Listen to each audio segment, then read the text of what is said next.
Barbra Fontana's long and successful career is a testament to the characteristics that make a great beach player: hard work, perseverance, and impeccable all-around volleyball skills. Born and raised in Manhattan Beach, Barbra graduated from the volleyball factory that is Maricosta High School and led her teams to both CIF and national championships.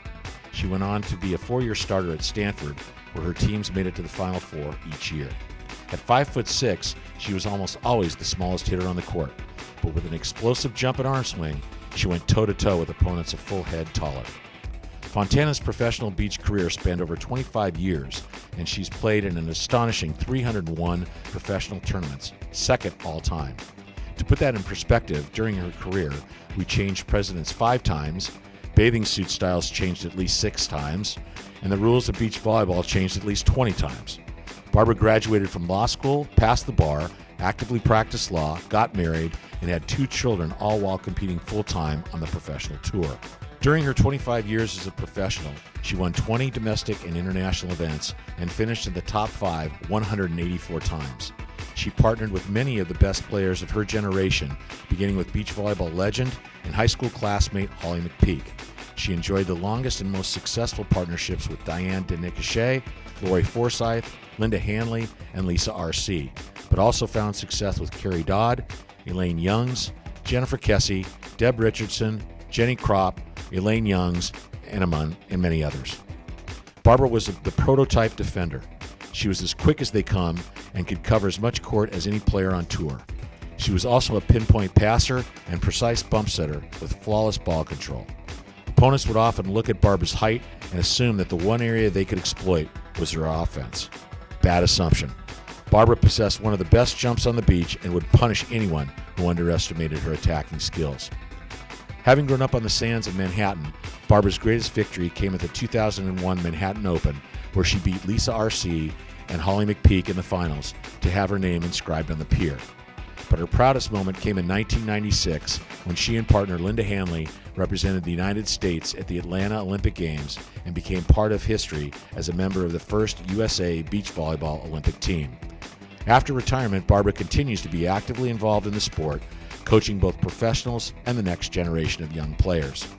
Barbra Fontana is proof that you don't have to be the tallest player on the court to be a Hall of Famer.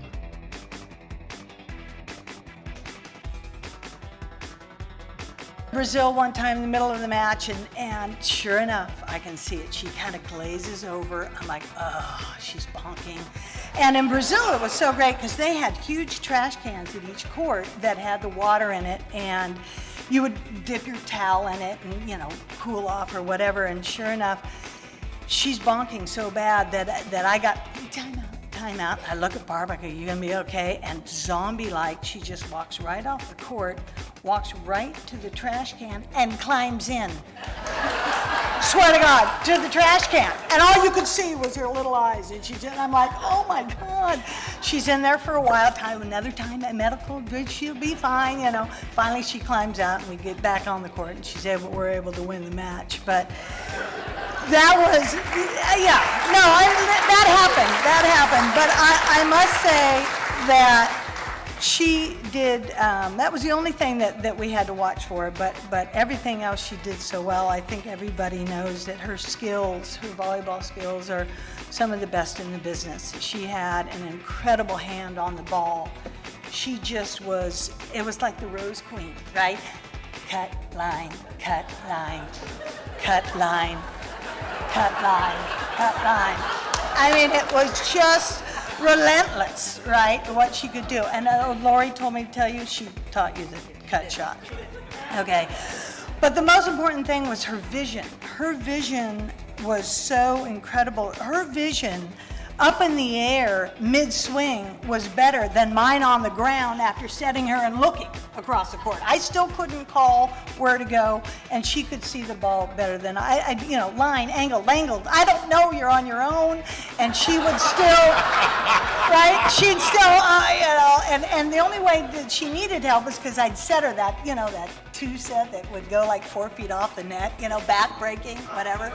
That Hovland set to Dodd, all those years. So, I mean, she could get it done no matter what. But the best thing about the game that we play and the travel that we've been able to do all over the world. Lori was talking about Argentina. You guys were in hammocks in the jungle of the Amazon. Lisa RC was hilarious. She goes, what I really was impressed with our travel is the way Barbra could pack her little things in a little lunchbox. She could pack so perfectly. Everything was in that big of a thing. We'd travel all the way around the world. But the thing that irritated me the most, traveling with you, she could sleep like a vampire. She would be like, okay, we're getting to bed, and she would lay on her back, put her hands on her chest, and did not move the entire night. I, of course, have gone to the bathroom 2 or 3 times a night or whatever. I look over there, she has not moved. I had to go poke her to make sure she was breathing.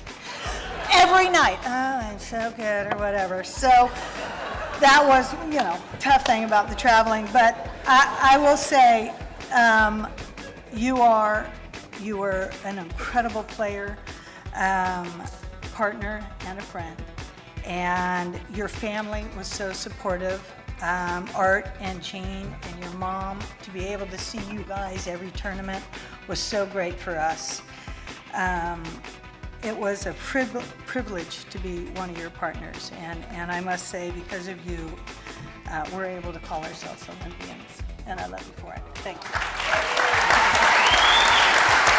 Thank you, Linda. That was so sweet. And I just want to say a big thank you to the Hall of Fame. It's a huge honor to be inducted into this Hall of Fame.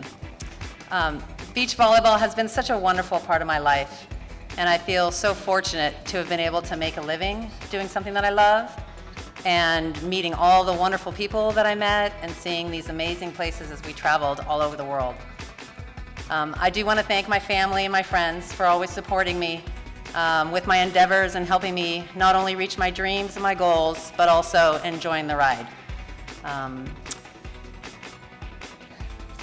So I just want to say thank you again. It's quite an honor, and I'm happy to be here.